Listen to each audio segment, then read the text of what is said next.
All right, so I'm assuming that we didn't have any audio whatsoever for all that. I guess we got to kind of start all over. What's going on, guys, and welcome back to the channel, and welcome back to another Kentucky Farm Pond. We shot an intro already, but I think I realized that we were not going to have any audio for it, so we are already fishing. Now, this pond has got some bluegill in it, it's got some bass in it, got some crappie in it. We got all kinds of options that we can catch today. So we're going to jump right in here and get to fishing. I'll probably throw in a few clips that are going to be really silent throughout this video because I've already caught about 4 or 5 fish and there was no audio. Something was going on with my microphone up here, so not sure what it was, but that's just the way it goes sometimes. We're going to take a quick minute here and kind of run through what happened with the audio and then kind of walk you guys through the fish that we caught, because we did catch a lot of fish while the audio was kind of messed up. But I do want to let you guys know the audio picks up pretty quickly because I did check the footage and realized that there was something wrong. So we're actually going to start this from the very beginning where the audio went away, and then we'll jump back in and talk about what happened. We picked the camera right here. I'm moving to a different location, and then right there the audio shuts off. You can hear everything going, and then all of a sudden it's just radio silence. I'm still not 100% sure why the audio cut off. Thank goodness the whole video is not like that. We do pick audio back up. Had a little bite right there, missed it, but he did come back for it. Ended up hooking up on a nice little bluegill right here. Put up a decent little fight. If you've never caught bluegill on rooster tails, they put up a pretty good fight when you're doing that. Gonna take him off the hook, show him to the camera how pretty he is. We're gonna put this guy back in the water off camera. Threw out a little bit deeper this time, pulling that rooster tail in, and ended up sticking the first LMB of the day. Now that's gonna play an important role towards the end of this video when we do get the audio back. But this is probably the smallest largemouth bass that we caught all day long. And get him unbuttoned, show him to the camera, look how little and cute he is, and then yeet him back in the water. Right here, out deep again, and get hit on that black rooster tail. They were just in weird places in this pond on this particular day. Now we're using super light tackle right here, pulling in another little small largemouth bass. We're gonna get this dude unbuttoned, and this one was cool because we're going to show you this side, and then on the other side he had some gnarly scars going on. Not sure what happened to him, but he was definitely cut up. Yeet him back into the water and get the line in there again. Once we're working the bank on this one, I ended up hooking into just a little bitty baby bluegill, nothing of any size. And for some reason I always like to try to lip these guys. I don't even know what the point is, but I don't know, it looks cute when they're on my hand lipped like that. Yeet that dude back in the water. And then we're going, and right there is where the audio fix happens, because I realized that the audio wasn't working. We go into talking about a micro rod. So let's jump back in with original audio from the video. I did have to switch over to just the normal mic on the GoPro, so it is a little bit windy. I apologize for that, but let's finish this video out with some fishing. Right now I'm throwing a little micro rod with a little rooster tail on it, just using it kind of like a fish finder, hopping around this pond. If I catch a bass or something bigger, then I start throwing a finesse rig I got set up on my bait caster. So we're just gonna toss this around a little bit and see if we can't put a couple fish up on the bank. Let's go.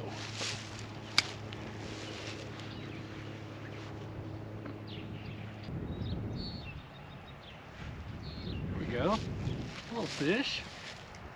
There we go. He's fighting good. Just gonna be a little LMB. A little largemouth bass. Now you guys have already seen a couple of these. Again, we went back to 20s style silent movies, but you guys have seen a couple of these. But here's one with some audio. Just a nice little largemouth bass, Kentucky style. I'm thinking some of these bigger fish might be on the bed because, let's get that dude back. Thank you, buddy. We're catching a lot of smalls. So I'm gonna toss the bait caster around a little bit just to see, but I do feel like we might have, like, the bass are on the bed here. So we'll see what we can get into, but it might be a little tougher to catch the bigger ones today, for sure. Oh, that was a good one. That was a good one, guys. That was definitely a good one. There's nothing worse than missing a fish like that right there. That was a good hit. That was definitely going to be the biggest fish of the day. There we go. There's a fish on a Ned rig. There we go. That's a little bit better bass. Still nothing giant, but a little bit better, guys. Stuck that one on the Ned rig, which you guys know how I feel. Can't go wrong with a Ned rig. A little bit better fish. Nothing nothing big, but just a little bit better. He felt a lot better than that when he hit it, so, but I'm pretty sure Tommy's right. I think these bigger fish are on the bed. So if we can find one on the bed, we got a shot, because these fish get super aggressive. If you throw like a lizard bait, which I do have, into their nest, they do not like that at all. So usually they'll like nose it out a couple times, but typically if you keep doing it, they'll get mad enough that they'll eat it. So if we can find one on the nest, we got a shot to catch a big fish, but if not, we'll take some small ones. So that was actually bass number 4, even though we're silent. We'll kind of talk through some of that here in a minute, but for right now, we're gonna get back to fishing. If you can view it like you view there we go, there's a fish. I'm starting to think there wasn't no fish over here on this side, guys. But we finally got into one here. Just a little dude.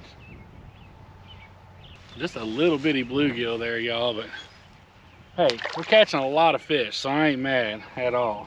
I'm like 99.9% sure Tommy's gonna fall through this john boat he's over there standing on. It is making some god-awful racket.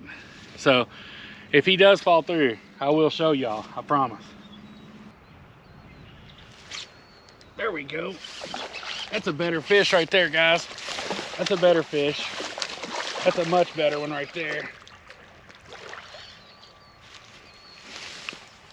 All right, guys, now that's what's up right there. Y'all check that out. Now we're starting to get somewhere. That's a little bit more like it. He still ain't gonna break no records, but I'm telling y'all right now, that is more of what we've been looking for right there. Got him on the old bandito bug.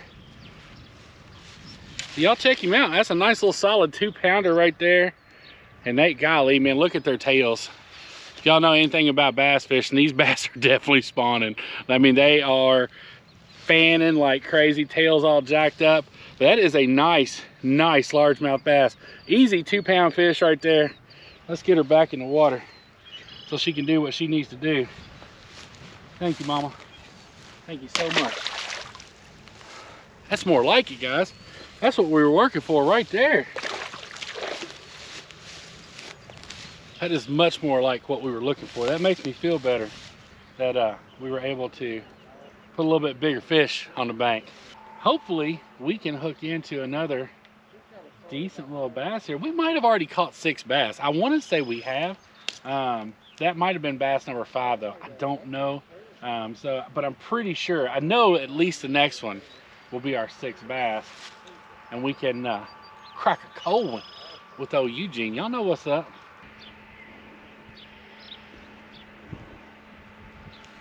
There we go. There's a fish. Oh, that's a decent little bass. That's a decent little bass. Y'all know what this is. Y'all know what this is. Y'all, we gotta be real gentle because this is my super light tackle. But this right here, y'all, this is time to crack a cold one. Let's tell them about it, Eugene. Crack a cold one. Merry. All right, y'all, not a bad little bass. That's the 2nd biggest bass we've caught all day for sure. Not a bad little Kentucky LMB right there. Let's get this dude back in the water. Thank you, buddy. Thank you so much.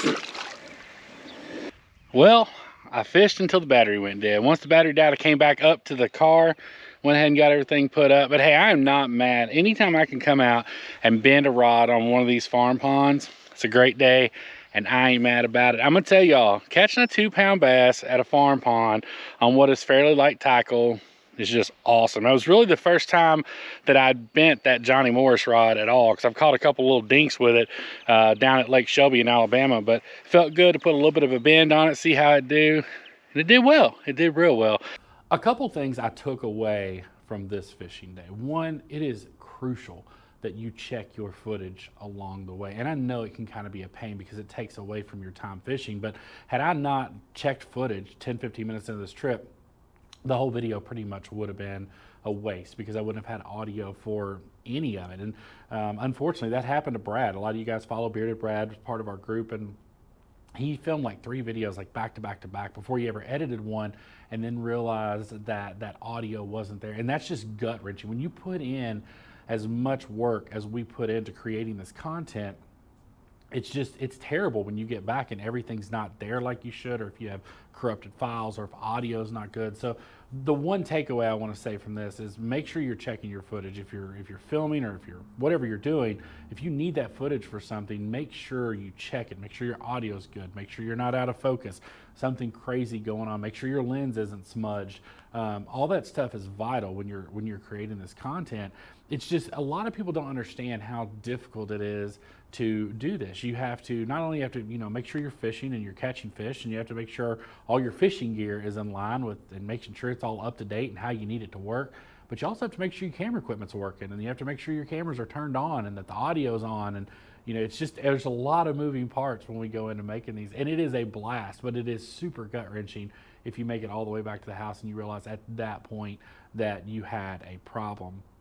Another thing I took away from this trip is something that really became a goal for me this year while I was on that pond. Tommy had left a little bit earlier. I was out there by myself. To me, there's nothing more relaxing than fishing a farm pond by yourself. There's nobody out there. And don't get me wrong, I love being around people. I love everybody. But there's just something to be said when you're out there by yourself and there's nothing else going on. And it's just you and the water and what you're doing. So one of the things I want to do this year, two things actually. I want to beat my PB bass, which will not be a problem. As you guys know, I caught just over a 4-pound bass up in Nolansville with Bearded Brad. Drop that clip right here.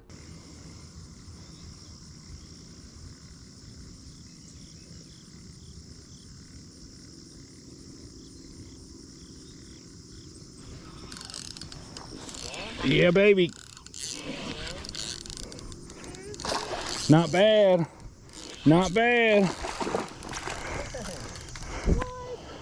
Y'all, I put it straight on Bradley today. I mean, in all seriousness. And that still stands as my PB to this day. So I don't really think beating my PB is going to be that hard. The second part of this goal is going to be tough because, guys, this year I want to catch an 8-pound bass, and I think it's doable. I've never in my entire life went out and targeted a specific fish, or definitely not a big fish. As you guys know from watching these videos, most of the time I just kind of roll out, and if I catch something, I catch it and I'll put it on film and I document it for you guys. But I've never claimed to be a good enough fisherman to actually go out and target a specific fish, or especially a specific fish of any size, unless we're fishing 3 Mile Bridge or something crazy like that. Obviously that's a whole other scenario out there because you know what you're going out there after. But I feel like I've gotten a little bit better at fishing over the last 12 to 18 months, just by nature of being around such amazing creators and fishermen. I feel like I've picked up some things. So I'm going to start doing a video series where we are going to be on a quest to not only beat our PB bass, but also to catch an 8-pound bass this year. And I think we can do it. I mean, we've caught bass in Florida, as you guys can see right here. We've caught bass in Alabama, as you guys can see here. We have caught bass in Kentucky, obviously. Some of my biggest bass, aside from that PB, came from Kentucky. And then obviously we've caught bass in Tennessee. I showed you guys that clip of me catching my PB bass there in Nolansville, Tennessee with Brad. So I think we have the means to do it this year. I think we have the knowledge to possibly do it this year, but we are going to start a video series. And it's not going to be every video, but we are going to be going out and targeting big bass. And I want to put an 8-pounder either in the boat or on the deck. And I really think we can do it. If you guys have any suggestions on ways to get that done, feel free to leave them down in the comment section below. I am all ears for figuring out where some of these bigger fish are, how to target them, how to catch them. But that is going to be the goal. Guys, we are well on our way to 20,000 subscribers here on the Cameraman Ron page. So if you are new to the channel, first and foremost, make sure you've got that notification bell turned on and all the bells and whistles going so you guys know when we upload. Also, if you're coming in and you're watching the content and you like the content, but you haven't committed and hit that subscribe button yet, we invite you to do that today. Go ahead and give it a good smash. Guys, that's all I got for you in today's video. I truly hope you enjoyed it. If you did, make sure you give it a big thumbs up. And as always, we can't wait to see y'all on the next one. Take care. We'll see you soon.